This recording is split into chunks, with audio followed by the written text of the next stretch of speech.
Alhamdulillah wassalatu wassalamu ala Rasulillah nabiyina Muhammadin wa alihi wa sahbihi wa man walah.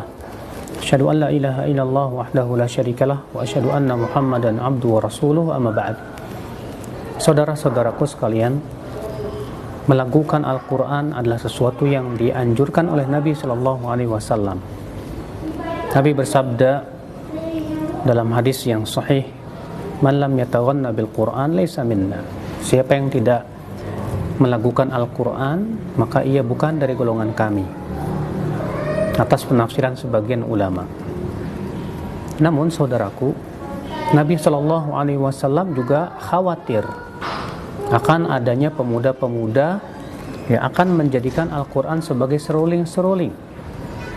Ya, dalam hadis Nabi bersabda, "Akhafu ala ummati sittan." Aku mengkhawatirkan untuk umatku 6 perkara. Yang keenam apa? Kata Rasulullah SAW, itu wanashwan yattakhidhuna al-Qur'ana mazamir yuqaddimuna ar-rajul laysa biafqahihim innama yuqaddimunahu liyughanniyahu. Yaitu pemuda-pemuda yang menjadikan Al-Quran sebagai seruling-seruling. Mereka menyuruh seseorang laki-laki untuk ke depan menjadi imam, dan mereka menyuruh hanya untuk supaya orang tersebut untuk menyanyikan Al-Quran saja. Lihat, subhanallah, ternyata Nabi SAW khawatir kepada pemuda-pemuda yang menjadikan Al-Quranul Karim sebagai seruling-seruling.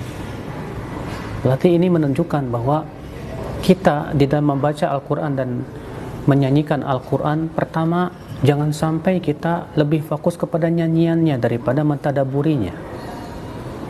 Yang kedua, jangan sampai nyanyiannya tersebut ternyata dengan mirip lagu-lagu atau nyanyian-nyanyian. Kenapa? Karena Nabi Shallallahu Alaihi Wasallam menyebutkan tentang pemuda tersebut, menyanyikan Al-Quran, menjadikan Al-Quran seperti seruling. Maka dari itulah seluruh ulama mazhab sepakat bahwasannya membaca Al-Quran dengan lahan itu artinya dengan seperti bernyanyi, bahwa itu termasuk perkara yang terlarang. Bahkan sebagian ulama mengatakan itu termasuk bid'ah. Maka saudara-saudaraku sekalian, para ulama juga menyebutkan bahwa dalam membaca Al-Quran dan menyanyikan Al-Quran itu hendaknya sesuatu yang menimbulkan rasa takut kepada Allah Subhanahu wa taala. Disebutkan dalam satu riwayat, ahsanun nasi qira'atan, orang yang paling bagus bacaannya, man idza qara'a al-Qur'an ra'aita yakhshallah atau kama qala. Itu orang yang apabila membaca Al-Qur'an, kamu melihat ia seakan takut kepada Allah. Artinya, kata para ulama, karena bacaannya membuat kita takut kepada Allah. Oleh karena itu Ibnu Hajar mengatakan bahwa bacaan yang paling bagus ketika membaca Al-Quran adalah dengan bacaan yang sedih dan sendu, yang menyebabkan kita takut kepada Allah dan mentadaburinya. Adapun kemudian di zaman sekarang yang kita lihat, pemuda yang Masya Allah suaranya indah, kemudian mereka menyuruh dia jadi imam hanya untuk supaya dia menyanyikan Al-Quran saja. Ini masuk dalam hadis yang disebutkan tadi. Itu hanya sebatas keindahan suara, bahkan terkadang dengan nada-nada yang jelas lahan sekali. Saudara-saudaraku sekalian, ikhwatul Islam, azani Allah wa iyyakum. Para ulama juga menyebutkan tidak boleh Al-Quran disamakan dengan nyanyian, karena nyanyian itu perkara yang dimakruhkan oleh para ulama seluruhnya. Maka tidak boleh kita ketika membaca Al-Quran tasyabuh dengan bernyanyi. Maka siapa yang melakukan itu, berarti ini jelas sebagian ulama bahkan mengatakan sama saja ia memperolok Al-Quran. Na'udzubillah, nas'alullah salamata wal afiyah.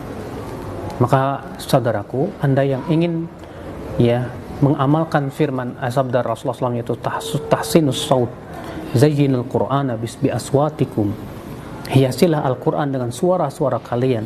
Kata para ulama yang dimaksud adalah tahsinus saut, membaguskan suara. ya, dengan tanpa menghilangkan makharijul hurufnya, demikian pula panjang pendeknya dan tajwid yang benar tentunya. Dan ingat saudaraku, seringkali ketika seseorang lebih fokus kepada keindahan suara, hatinya sulit untuk ikhlas. Nabi SAW bersabda, "Aktsaru ummati nifaqan qurra'uhum."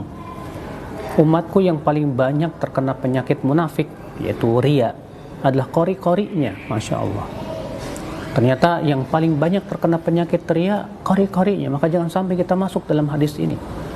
Dalam hadis juga disebutkan dalam hadis riwayat Muslim dari hadis Abu Hurairah, "Salasatun awwalu man yuqda bihim yaumil qiyamah." Ada 3 orang yang pertama kali dipanggil akan diberikan sanksi pada hari kiamat.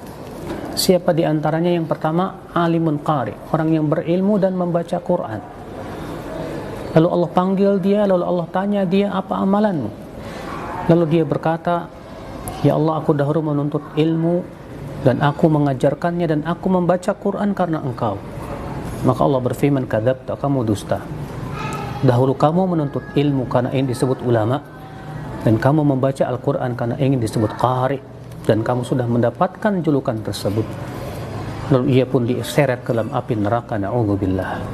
Maka hendaklah saudaraku dalam membaca Quran sesuai dengan yang disebutkan oleh para ulama dalam kitab-kitab mereka. Jangan sampai kita membaca Quran hanya fokus kepada nyanyiannya, apalagi dengan lahan-lahan yang para ulama tentu melarangnya. Semoga yang saya sampaikan bermanfaat. Wabillahi taufik. Subhanakallah bihamdik, asyhadu an la ilaha illa anta, astaghfiruka wa atubu ilaik. Assalamualaikum warahmatullahi wabarakatuh.